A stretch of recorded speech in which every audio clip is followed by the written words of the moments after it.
प्रधानमंत्री नरेंद्र मोदी ने नालंदा विश्वविद्यालय के नए परिसर का उद्घाटन किया है।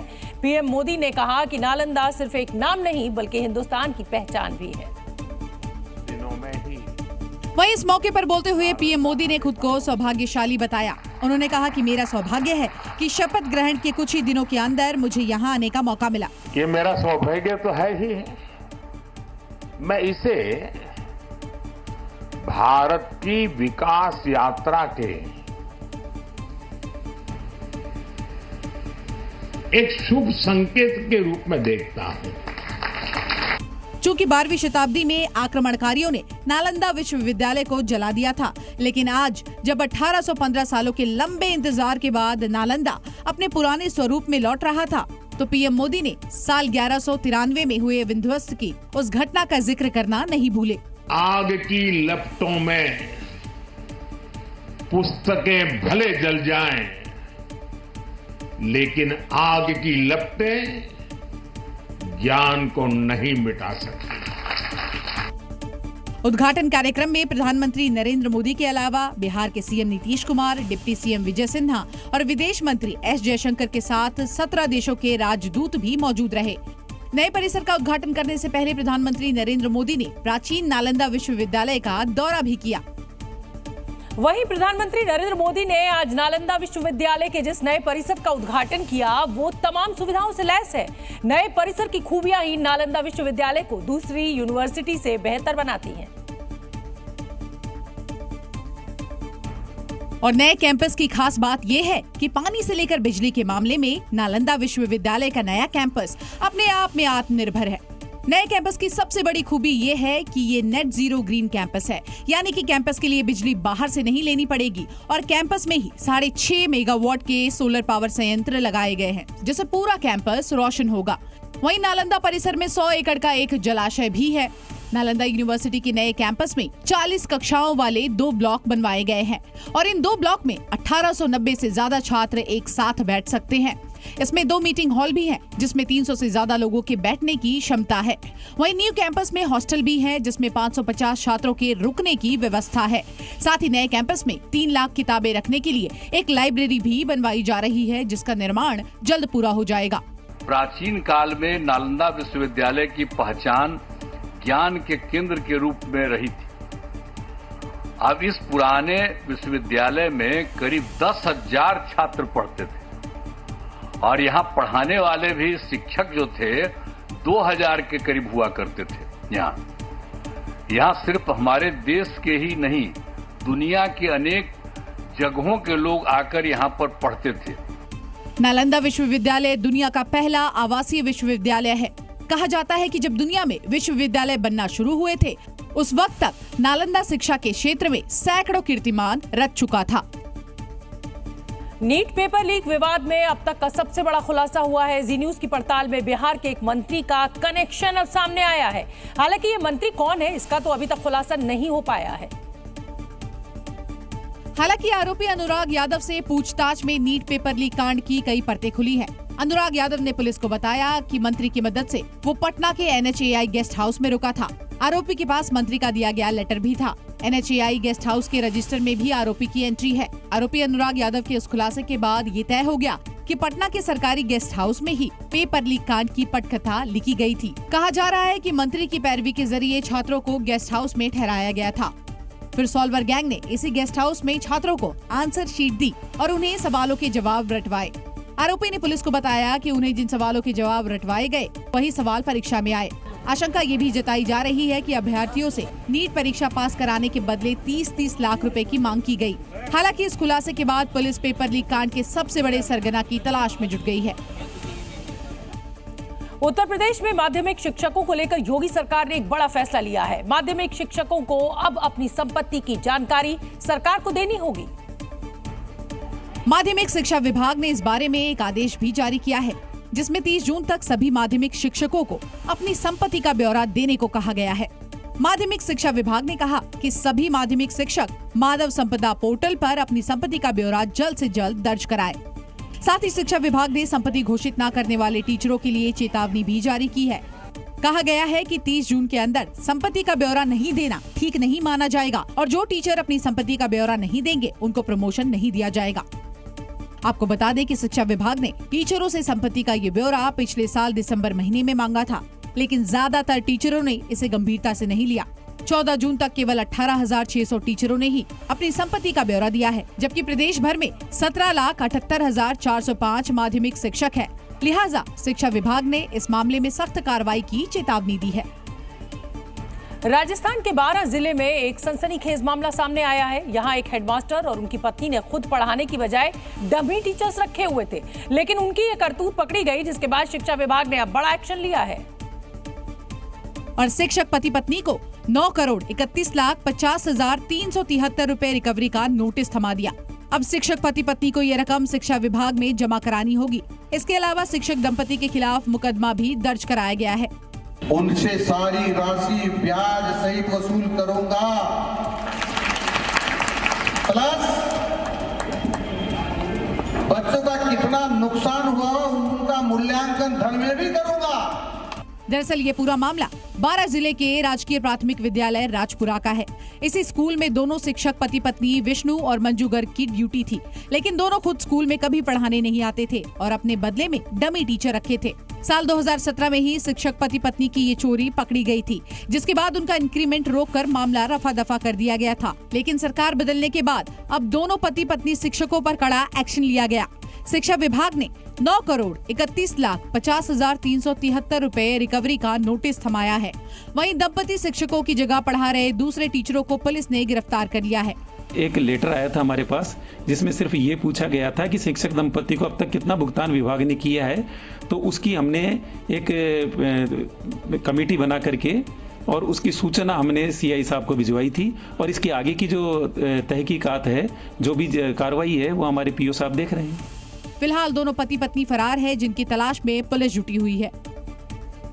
मध्य प्रदेश के मदरसों में हिंदू बच्चों के तालीम लेने के बाद अब एक नया विवाद खड़ा हो गया है। मध्य प्रदेश के जनजातीय कार्य मंत्री विजय शाह ने सभी मदरसों में राष्ट्रगान और झंडा वंदन को अनिवार्य करने की मांग की है। साथ ही विजय शाह ने कहा कि चाहे स्कूल सरकारी हो या प्राइवेट या फिर मदरसे ही क्यों ना हो, राष्ट्रगान तो होना ही चाहिए। कोई भी शिक्षण संस्थाएं, उसमें मदरसे भी शामिल हैं। शिक्षण संस्थाएं चाहे मदरसे हो, गुरुद्वारे हो, या कोई भी स्कूल हो, अगर वो गवर्नमेंट की एड ले रहा है तो झंडा वंदन और जनगण मन अनिवार्य होना चाहिए। क्योंकि इस मामले ने तूल पकड़ा, इसलिए मुस्लिम धर्मगुरुओं के भी इस मामले में अब बयान सामने आए हैं। मदरसा दारुल उलूम के प्रिंसिपल ने मंत्री विजय शाह के बयान पर नाराजगी जताई और यहाँ तक कह दिया कि उन्हें खुद राष्ट्रगान नहीं आता होगा। ये जनगण मन की बात है, ये मदरसों में तो ठीक है, चल जाएगी। अब बहुत से मदरसे तो मस्जिदों के अंदर चलते हैं, तो मस्जिद में जनगण मन हो ही नहीं सकता।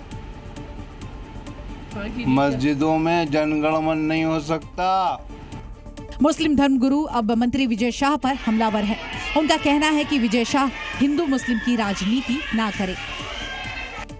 लखनऊ के अकबर नगर में अतिक्रमण हटाने का काम खत्म हो चुका है। 9 दिनों में ही लखनऊ विकास प्राधिकरण ने कुकरेल नदी के ऊपर बने सभी अवैध अतिक्रमणों को ढहा दिया है। वहीं देर रात प्रशासन ने अकबर नगर फेज 1 और फेज 2 में अवैध रूप से बनी मस्जिदों और मदरसों को भी गिरा दिया।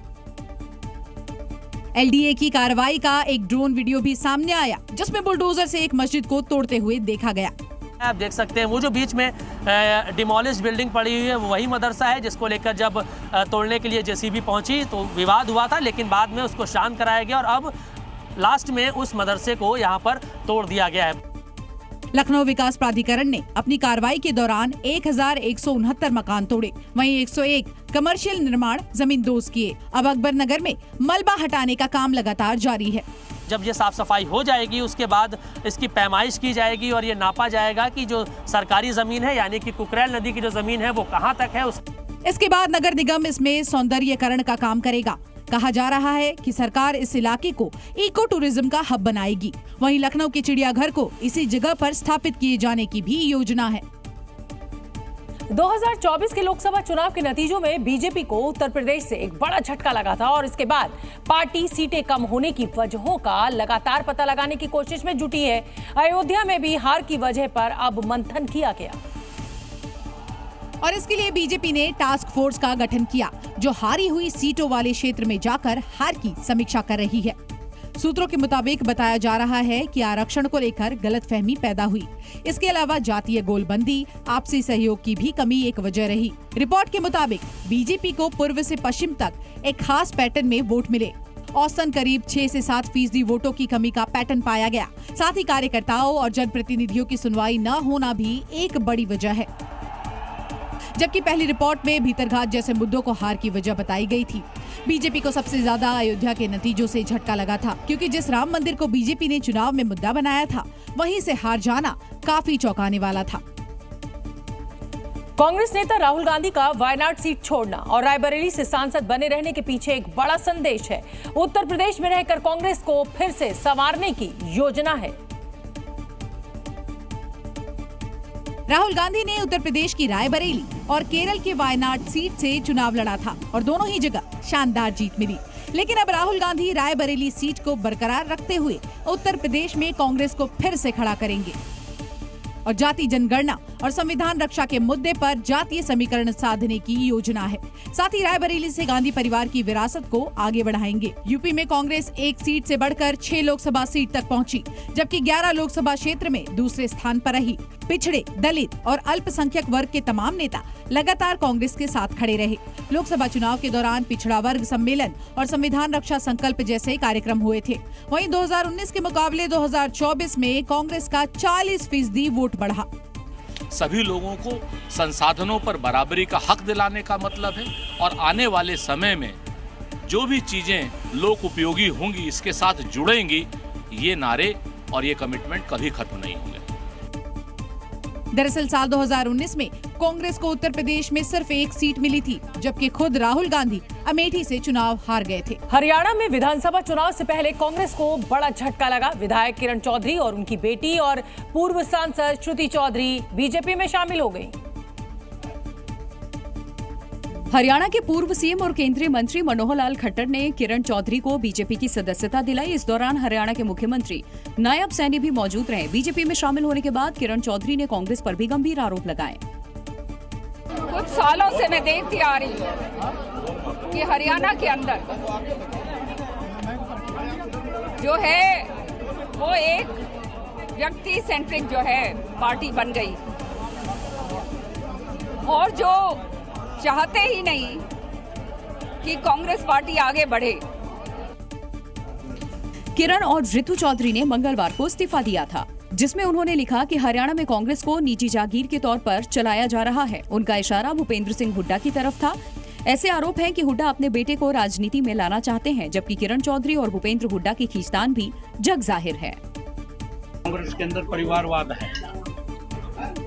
कांग्रेस के बहुत और कई बड़े नेता कांग्रेस में घुटन महसूस कर रहे हैं, क्योंकि कांग्रेस में भूपेंद्र सिंह हुड्डा अपने बेटे को लॉन्च करने में लगे हुए हैं। लोकसभा चुनाव के नतीजों से 10 साल बाद एक बार फिर गठबंधन सरकार की परंपरा शुरू हुई है, जिसे लेकर विपक्षी गठबंधन अब नए नए दावे कर रहा है।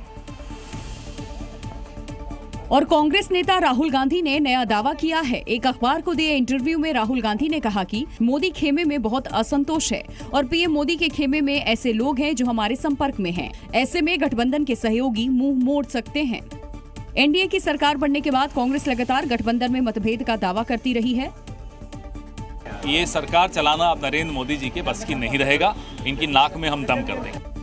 राहुल गांधी ने कहा कि 2024 के लोकसभा चुनाव में भारत के लोगों ने बीजेपी के एजेंडे को खारिज कर दिया। बिहार के सीतामढ़ी से जेडीयू सांसद देवेश चंद्र ठाकुर के मुस्लिम मतदाताओं पर दिए गए बयान पर विवाद थमता नजर नहीं आ रहा। आरजेडी ने अब उनके खिलाफ कोर्ट जाने की बात कही है। आरजेडी नेता अर्जुन राय ने देवेश चंद्र ठाकुर पर जनता का अपमान करने का आरोप लगाया और उनके इस बयान के खिलाफ कोर्ट में शिकायत करने की बात कही। ऐसे व्यक्ति ने सीतामढ़ी का सर झुका दिया है।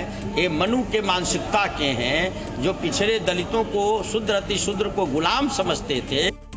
ये विवाद तब शुरू हुआ जब जेडीयू सांसद देवेश चंद्र ठाकुर ने यादव और मुसलमानों के खिलाफ बयान दिया। उन्होंने सरेआम कहा कि वो मुसलमानों और यादवों के लिए कोई काम नहीं करेंगे। मेरे मित्र यादव मित्र का स्वागत है। जो मित्र नहीं है, पहले बार भी आना चाहते हैं, उनका स्वागत है। यादवों का और मुसलमानों का। आइए चाय पीजिए, मिठाई खाइए, काम के बारे में मत बोलिए, मैं आपका काम नहीं करूंगा। देवेश चंद्र ठाकुर के इस बयान पर न सिर्फ विपक्ष ने नाराजगी जताई बल्कि उनकी पार्टी जेडीयू में भी असहमति दिखाई दी। जेडीयू सांसद देवेश चंद्र ठाकुर के मुस्लिम मतदाताओं पर दिए गए बयान का मामला अभी शांत भी नहीं हुआ था कि केंद्रीय मंत्री गिरिराज सिंह के एक बयान पर बखेड़ा खड़ा हो गया। विपक्षी नेताओं ने इस बयान को लेकर गिरिराज सिंह को घेरा, क्योंकि बिहार के मुजफ्फरपुर पहुंचे गिरिराज सिंह मुस्लिम मतदाताओं को लेकर कुछ ऐसा बोल गए जिस पर सियासत गर्मा गई। ये मुसलमान हमें वोट नहीं देंगे, अगर ये जहर है तो इस जहर के फन को तोड़ने के लिए जो भी करना पड़ेगा वो करूंगा। गिरिराज सिंह के बयान पर आरजेडी की प्रतिक्रिया सामने आई है। नेता मृत्युंजय तिवारी ने उन्हें संविधान पढ़ने की नसीहत दी। तो जो बात आज आदरणीय केंद्रीय मंत्री गिरिराज सिंह जी कर रहे हैं, उनको पहले संविधान का पूरी तरह से जानकारी ले लेना चाहिए। तो वहीं कांग्रेस ने गिरिराज सिंह पर समाज में जहर घोलने का आरोप लगाया। ये गिरिराज सिंह ऐसे नेता इसी की रोटी खाते ही हैं और समाज में जहर बोते रहते हैं। लगातार तीसरी बार एनडीए सरकार के गठन के बाद अब लोकसभा स्पीकर के नाम को लेकर भी चर्चा तेज हो गई है। दिल्ली में कल देर रात रक्षा मंत्री राजनाथ सिंह के घर पर बैठक हुई, जिसमें लोकसभा स्पीकर और डिप्टी स्पीकर को लेकर चर्चा हुई। इस बैठक में बीजेपी के अलावा एनडीए में शामिल दूसरे दलों के नेता भी शामिल हुए। सूत्रों के मुताबिक बीजेपी स्पीकर की कुर्सी अपने पास ही रखेगी, जबकि डिप्टी स्पीकर का पद अपने सहयोगी दलों को दिया जा सकता है। तो वहीं कांग्रेस बीजेपी के इस फैसले पर चुटकी लेती नजर आई। एनडीए के गठबंधन के सदस्यों से फिर से उनको आगाह कर रहे हैं कि ये भारतीय जनता पार्टी है, इनसे जब हाथ भी मिलाओ तो अपनी उंगलियां गिन लिया करो। 8वीं लोकसभा का पहला सत्र 24 जून से शुरू होगा। इस दौरान लोकसभा के नए सदस्य शपथ लेंगे और फिर 26 जून को लोकसभा के अध्यक्ष का चुनाव होगा। मुंबई में आइसक्रीम कोन में मिली इंसान की उंगली मिलने के मामले में पुलिस को एक अहम सबूत मिला है। पुलिस ने उस फैक्ट्री में जाकर छानबीन की जहां आइसक्रीम बनाई गई थी और जांच में पता चला कि आइसक्रीम फैक्ट्री के कर्मचारी की उंगली कुछ दिन पहले कट गई थी। अब पुलिस इन दोनों कड़ियों को जोड़कर देख रही है और उस व्यक्ति और कटी उंगली के डीएनए को मैच करने के लिए भेजा गया। पुलिस को शक है कि आइसक्रीम में मिली उंगली फैक्ट्री में काम करने वाले उसी शख्स की है। दरअसल मुंबई के मलाड इलाके में 13 जून को एक डॉक्टर ने ऑनलाइन आइसक्रीम कोन ऑर्डर किया था। जब वो आइसक्रीम खाने लगे तो कुछ अजीब सा महसूस हुआ था। उन्होंने तब आइसक्रीम के अंदर गौर से देखा तो एक इंसान की कटी हुई उंगली मिली। इसके बाद सनसनी मच गई। डॉक्टर ने तुरंत मलाड पुलिस स्टेशन में इस बात की सूचना दी। उत्तर प्रदेश के कानपुर समेत कई शहरों में आसमान से आग बरस रही है। कई शहरों में तापमान 45 डिग्री के करीब पहुंच गया है। भीषण गर्मी और आसमान से बरस रही ये आग अब जानलेवा साबित हो रही है, क्योंकि सिर्फ कानपुर देहात में ही 24 घंटे में 7 लोग अपनी जान गंवा चुके हैं और दावा है कि इन सभी लोगों की मौत लू लगने की वजह से हुई। कानपुर ही नहीं बल्कि यूपी के कई शहरों में चिलचिलाती गर्मी और लू के थपेड़ों से लोग परेशान दिखाई दिए और यही वजह रही कि वहां की सड़कें अब सुनसान नजर आई। लू के थपेड़ों और गर्मी के चढ़ते पारे से न सिर्फ लोग परेशान हैं, बल्कि किसानों की फसलें भी प्रभावित हो रही हैं। यूपी के फिरोजाबाद में कुछ ऐसा ही नजारा दिखा। फिरोजाबाद में तापमान 46 डिग्री सेल्सियस के पास पहुंच गया, जिसकी वजह से दलहन, हरी सब्जियां और बाकी फसलें बुरी तरह से प्रभावित हुई। उत्तर भारत के कई राज्य भीषण गर्मी और लू की चपेट में हैं, तो वहीं दिल्ली समेत एनसीआर में भी गर्मी सितम ढा रही है। हालात ये हो गए हैं कि लोगों का घरों से निकलना तक मुश्किल हो रहा है और यही वजह है कि मौसम विभाग ने भी सलाह दी है कि बहुत जरूरी होने पर ही लोग अपने घरों से निकले। राजधानी दिल्ली में हालात ये है कि तापमान से ज्यादा तपेश महसूस की जा रही है। दावा है कि हीट वेव की वजह से दिल्ली में अब तक कई लोग अपनी जान गंवा चुके हैं, जबकि कई लोग अस्पताल में भर्ती हैं। और लोग जो है घरों से निकले तो मजबूरी में या उनको बहुत ज़रूरी काम है, नहीं तो अपना जो है घर में रहने की कोशिश करें, क्योंकि लू के थपेड़े जिस तरीके से राजधानी दिल्ली में चल रहे हैं और भीषण गर्मी भी है। इस चिलचिलाती गर्मी में अपने घरों से बाहर निकले लोग जैसे तैसे पानी और दूसरे तरल पदार्थ पीकर अपनी प्यास बुझाते दिखाई दिए। मेरे हिसाब गर्मी का कोई इस टाइम उपाय है नहीं है। पानी पी के गुजारा हो रहा है। और दिल्ली वालों की ये परेशानी अगले 2 दिनों तक कम होती नजर नहीं आ रही, क्योंकि मौसम विभाग ने अगले 48 घंटे तक प्रचंड गर्मी और लू का रेड अलर्ट जारी किया है।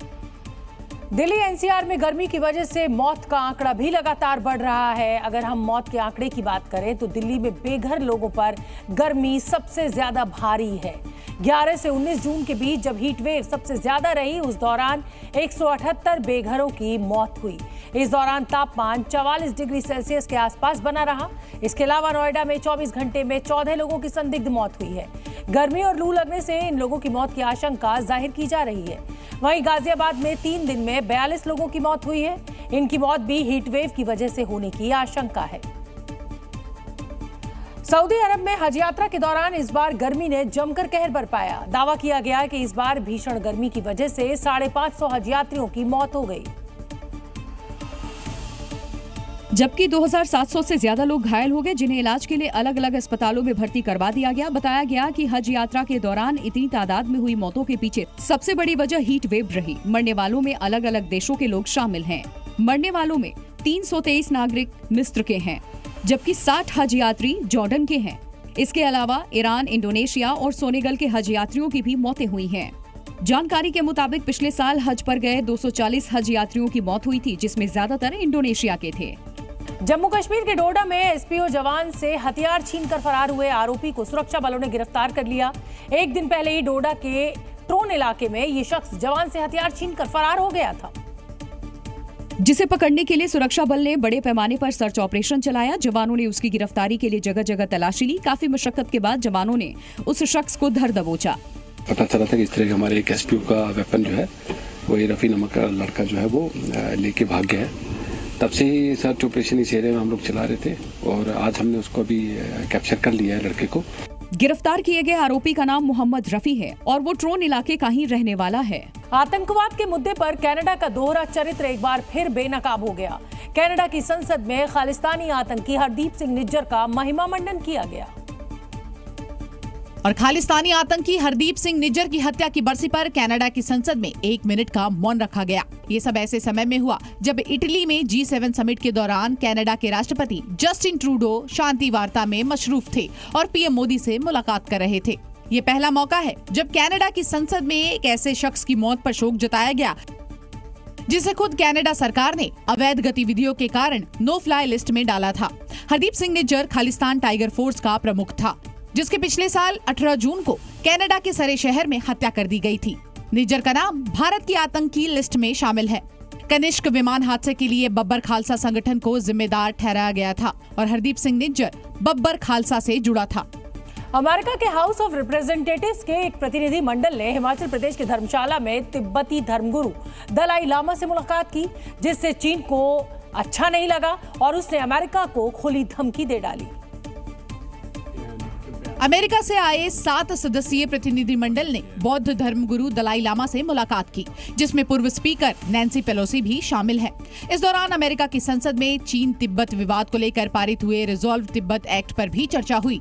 इस एक्ट के तहत अमेरिका दुनिया भर में चीन के तिब्बत को लेकर फैलाए गए झूठ का जवाब देगा। साथ ही अमेरिका चीन और दलाई लामा के बीच बिना शर्त समझौता कराने की कोशिश भी करेगा। इस दौरान अमेरिकी अधिकारी तिब्बत को अपना बताने वाले चीन के दावे को भी खारिज करेंगे। तिब्बत प्रशासन ने अमेरिका की इस पहल का स्वागत किया है।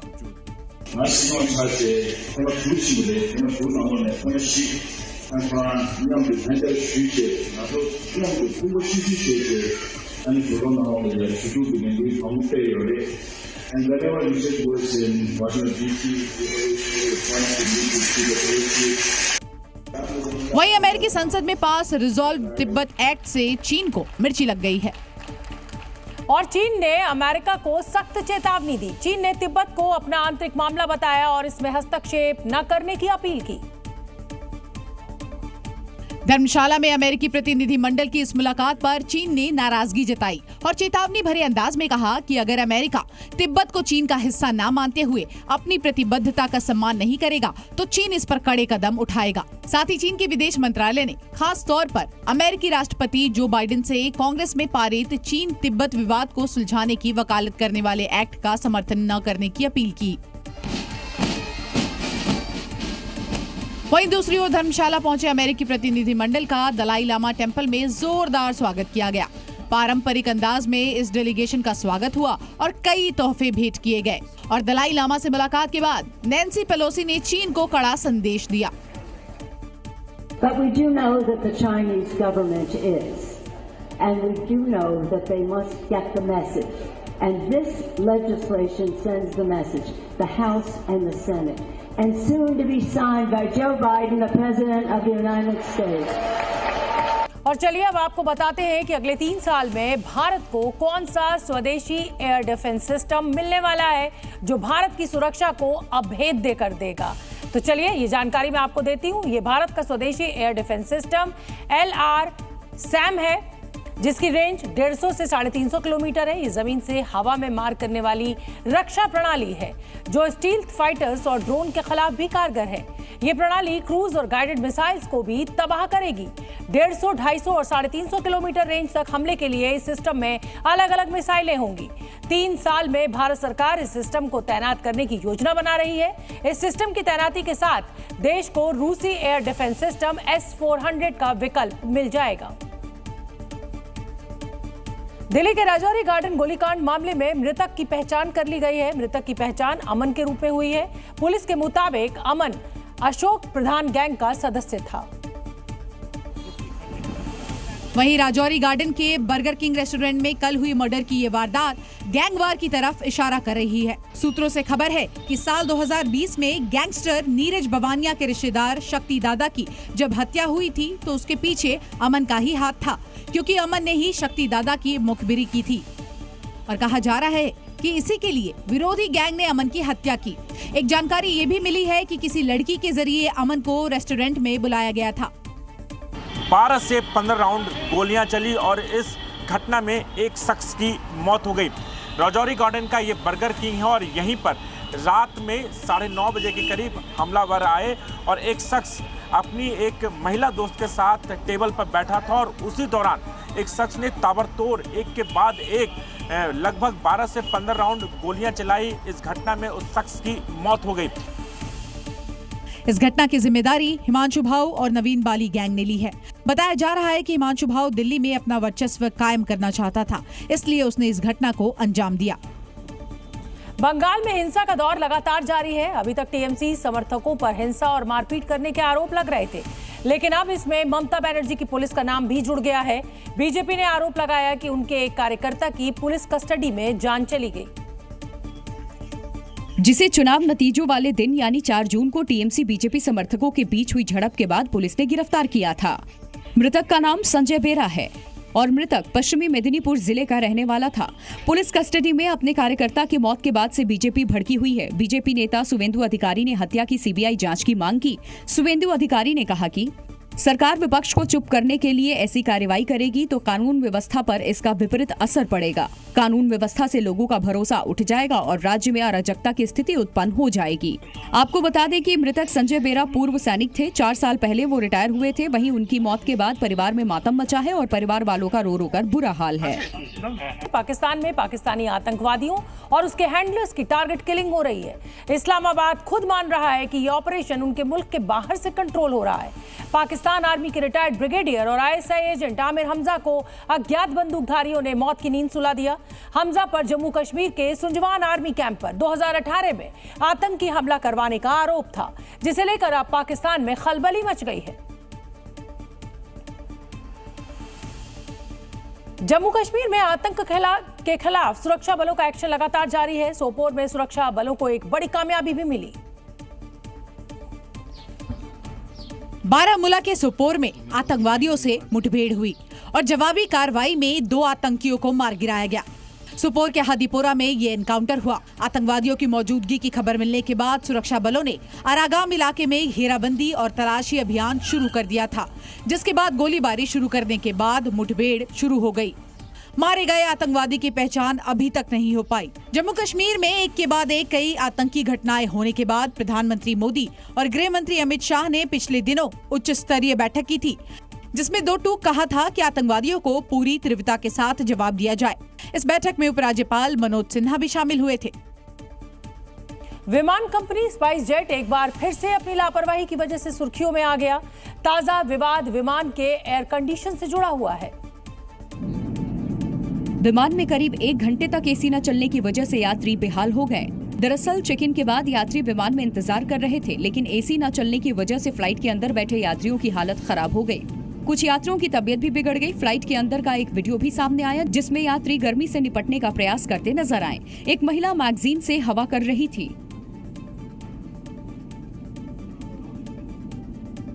तो कोई अपने रुमाल से हवा कर रहा था। पूरे विमान में आगे से लेकर पीछे तक सभी बेहाल नजर आए। दरअसल दिल्ली से दरभंगा जा रही स्पाइस जेट की फ्लाइट में चेक इन करने के बाद यात्रियों को फ्लाइट में बैठा दिया गया। उसके बाद करीब 1 घंटे तक फ्लाइट में एसी नहीं चलाया गया, जिसके कारण फ्लाइट के अंदर का तापमान और बढ़ गया, जिसमें कई यात्रियों की तबीयत बिगड़ गई। और चलिए आगे बढ़ेंगे और बात करेंगे उस शख्स की जिसने उम्र पर कंट्रोल करने के लिए अपना डीएनए ही बदलवा लिया। जी हां, अमेरिकी अरबपति ब्रायन जॉनसन ने बढ़ती उम्र पर काबू पाने के लिए बड़ा फैसला लिया। जॉनसन ने बुढ़ापा रोकने को एक विशेष जीन थेरेपी करवाई। इसके लिए जॉनसन होंडुरास के रोआटन द्वीप में गए और $20,000 खर्च करके विशेष जीन थेरेपी करवाई। अब ब्रायन जॉनसन का दावा है कि 19 महीने में उनकी उम्र सिर्फ 1 साल बढ़ रही है। इसके लिए उन्होंने 48 साल की उम्र में जीन थेरेपी करवाई है, जिसके लिए उन्होंने gene therapy company mini circle की मदद ली है। इस थेरेपी में बीमारी वाले जीन को स्वस्थ जीन से बदला गया है, दोषपूर्ण जीन को नष्ट कर दिया गया है, वहीं बीमारी से लड़ने वाले जीन शरीर में डाले गए हैं। इस थेरेपी को देने वाली कंपनी का दावा है कि इससे व्यक्ति 120 साल से ज्यादा जीवित रह सकता है, लेकिन अमेरिका ने इसे मान्यता नहीं दी है। कहते हैं कि इश्क में पड़ने वाले कई बार सारी हदें पार कर जाते हैं। ऐसा ही कुछ देखने को भी मिला हरियाणा के पानीपत में, जहां जिम गई एक पत्नी का प्यार जिम ट्रेनर के लिए परवान चढ़ा तो उसने तमाम हदें पार कर दी और अपने ही पति को मरवा डाला। अपने पति विनोद बराड़ा को मरवाने के लिए निधि ने खौफनाक साजिश रची। सबसे पहले अपने प्रेमी के साथ मिलकर निधि ने अपने पति का एक्सीडेंट करवाया। इसके लिए निधि और उसके प्रेमी सुमित ने 10 लाख रुपए कैश देकर देव सुनार नाम के एक शख्स को मर्डर करने की सुपारी दी, जिसके बाद देव सुनार ने विनोद बराड़ा के ऊपर गाड़ी चढ़ा दी और उसे पिकअप से मारने की कोशिश की, लेकिन विनोद बराड़ा बच गए। उन्हें केवल चोटें आई, जिसके बाद देव सुनार ने हत्या की दूसरी प्लानिंग की और समझौता करने के बहाने विनोद बराड़ा से मिलने लगा। 15 दिसंबर 2021 को इनके घर में घुस के गोली मार के इनकी हत्या कर दी। तब आरोपी देव सुनार ने पुलिस को बताया कि विनोद उससे समझौता नहीं कर रहा था, इसलिए उसने उसकी हत्या कर दी। कर्नाटक के बेंगलुरु में एक बच्चे के अपहरण का वीडियो सामने आया। लालच देकर आरोपी युवक 9 साल के बच्चे को अपने साथ ले जाता दिखा। दरअसल युवक बच्चे को आइसक्रीम खिलाने के नाम पर अपने साथ ले गया और बच्चे को किडनैप कर लिया।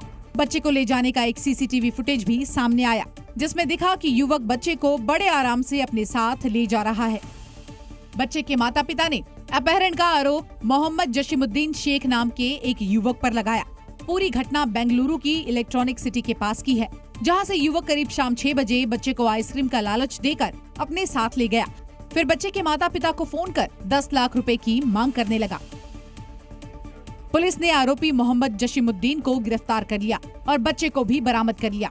पकड़े जाने के डर से युवक बार बार अपनी लोकेशन बदल रहा था, जिस वजह से आरोपी युवक को पकड़ने में मुश्किल हो रही थी। असम में लगातार भारी बारिश से हालात बिगड़ रहे हैं। राज्य में बाढ़ से 15 जिलों के हालात बेहद खराब है। बाढ़ से राज्य के 1,61,000 से ज्यादा लोग प्रभावित हैं। बाढ़ से सड़कों पर सैलाब बहता दिखा और लोगों के घरों में भी पानी घुस गया। ब्रह्मपुत्र नदी का जलस्तर बढ़ने से कई इलाके डूब गए और चारों तरफ पानी ही पानी नजर आया। असम राज्य आपदा प्रबंधन प्राधिकरण की रिपोर्ट के मुताबिक बाढ़ की वजह से राज्य में अब तक 26 लोगों की मौत हो गई। असम में सबसे ज्यादा खराब हालात करीमगंज इलाके में हो गए, जहां 41,000 से ज्यादा बच्चों समेत 1,50,000 से ज्यादा लोग प्रभावित हुए। करीमगंज में 225 गांव बाढ़ की चपेट में हैं। बाढ़ से प्रभावित 22,000 से ज्यादा लोगों को राहत शिविरों में शिफ्ट कर दिया गया। बाढ़ के पानी में 11 जिलों में 1,378 से अधिक हेक्टेयर फसल क्षेत्र डूब गई और 15 जिलों के 90,000 पालतू जानवर भी प्रभावित हुए। उत्तर प्रदेश के मेरठ में कुछ युवकों ने कानून व्यवस्था को खुली चुनौती दी। युवकों ने बियर की दुकान के सेल्समैन पर कई राउंड फायरिंग की, जिससे पूरे इलाके में दहशत है। ये वीडियो देखकर आप अंदाजा लगा लीजिए कि अगर सेल्समैन मुनेंद्र कार में नहीं बाहर सड़क पर खड़ा होता तो उसका क्या हाल होता। एक कार से आए युवकों ने मुनेंद्र पर अंधाधुंध फायरिंग करनी शुरू कर दी और फायरिंग कर मौके से फरार हो गए। हालांकि गनीमत की बात ये रही कि मुनेंद्र की जान बच गई। घटना की जानकारी मिलते ही पुलिस की टीम मौके पर पहुंच गई और घायल सेल्समैन को इलाज के लिए अस्पताल में भर्ती कराया। उसको 3 व्यक्ति द्वारा गोली मारी गई। सूचना मिलते ही पुलिस दल मौके पर पहुंच गई। जो घायल था उसको उपचार हेतु जिला अस्पताल में एडमिट कराया गया। इसमें एक व्यक्ति गिरफ्तार कर लिया गया तथा 2 की तलाश जारी, उसको भी जल्द गिरफ्तार किया जाएगा। पुलिस के मुताबिक पुरानी रंजिश की वजह से फायरिंग की वारदात को अंजाम दिया गया। फिलहाल पुलिस ने एक आरोपी को गिरफ्तार कर लिया और अन्य 2 आरोपियों की तलाश अभी भी जारी है।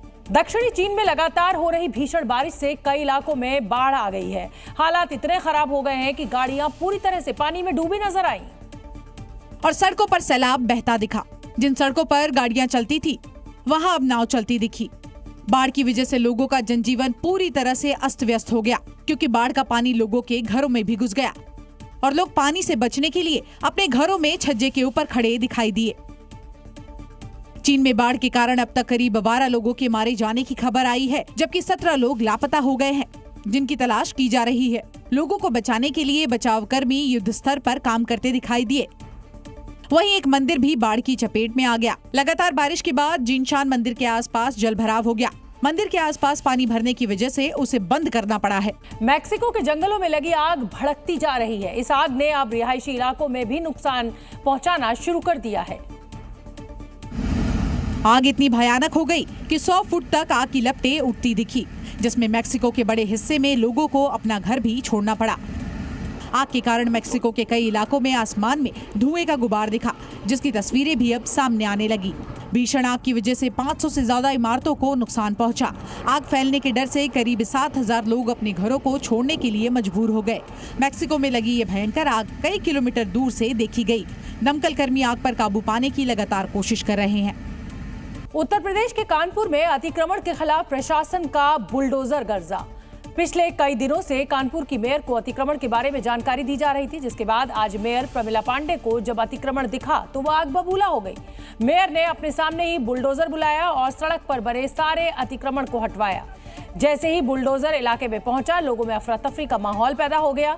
बुलडोजर के डर से लोगों ने अपनी दुकानें खुद ही वहां से हटानी शुरू कर दी।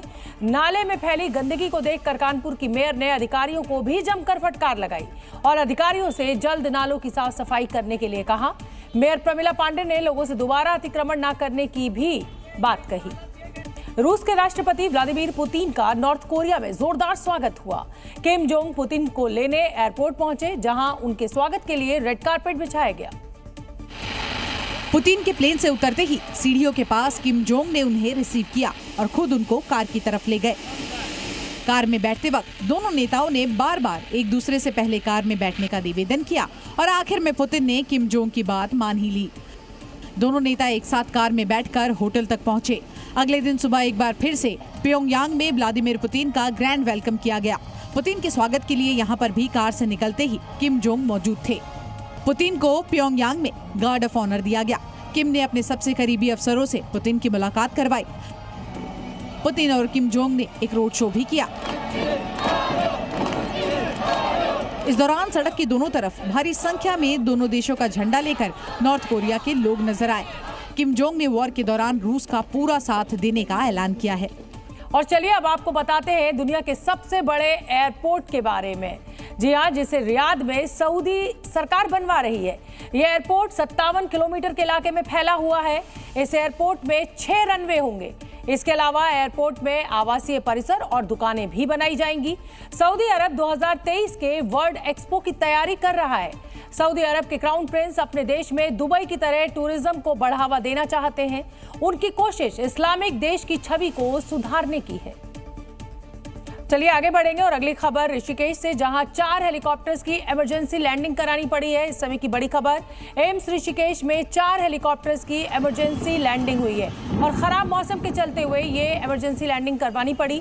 एक हेलीकॉप्टर में उत्तर प्रदेश के पीडब्ल्यूडी राज्य मंत्री ब्रजेश सिंह भी सवार थे।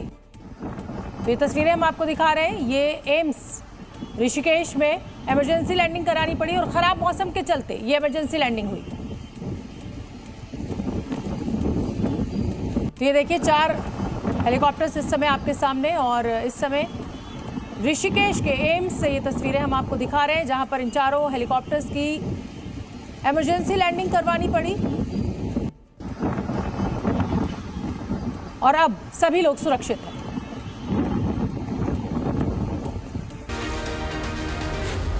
Zee News.